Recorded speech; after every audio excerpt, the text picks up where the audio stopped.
So when I was a kid growing up on the Gulf Coast, kind of grew up in a little different family for South Alabama.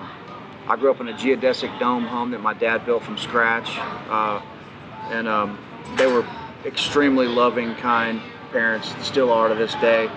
I'm an only child, so didn't have any brothers or sisters, and they loved great music. I wasn't raised on top 40. My mom and dad listened to a lot of Newgrass Revival, which is Sam Bush's band, early band.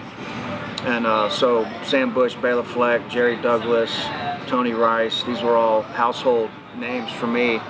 And a lot of folk music, blues, a lot of roots music. And I think that affected me as a child. I was at festivals as an infant, and I never had a babysitter. Every time my mom and dad ever went to any parties, they took me along with them, and I got to be exposed to a lot of live music as a kid, either sitting in a circle at my grandma's house for Christmas or Thanksgiving, or what we called pickin' parties, where there was Irish music and bluegrass. And then at the same time, my dad was promoting Newgrass Revival to come down to the Gulf Coast, because we would drive 6 hours to go see him play. And my dad said, finally, he goes, let's just promote him down. We'll have our own mullet and music festival and all this kind of stuff, which he lost his ass on financially, but we had a great time and got to see those guys and got to know them. And, with all that being said, at the same time, my uncles were listening to jazz, and I was really close with them. And my dad's youngest brother, Guthrie Trapp, was a self-taught musician down there, and I looked up to him like an older brother.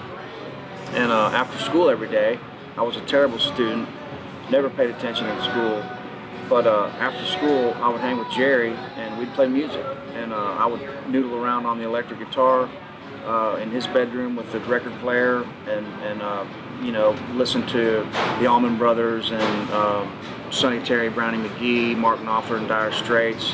I used to love blasting Money for Nothing with that awesome guitar intro, and just a lot of stuff like that, a lot of different genres of music as I was a kid, but no top 40, so I didn't grow up playing a lot of pop music. So I think that was a huge inspiration, all those guys. I'm a huge Mark Knopfler fan.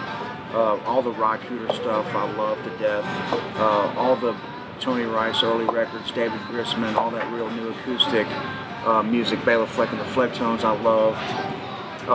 Man, so much great roots music that I was exposed to as a kid. And man, I think that really, talking to a lot of people in Nashville that are great writers and great singers and great musicians and great artists, I think just being exposed to really, really good, really soulful music as a kid kind of, shapes us to have the feel and the passion for music as we get older. And, I just saw Jackson Browne at the Ascend Amphitheater last Sunday, which was a mind-blowing performance. I mean, I've seen him before. It was incredible. I was in tears for at least 4 songs.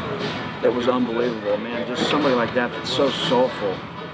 That's the kind of music I like to be around, and I've been so lucky to be able to work with a lot of those guys and call a lot of them my friends these days. So, just to give you a little background on what inspires me and stuff like that. So, hope you continue to check out some music, friends. I really appreciate all the support.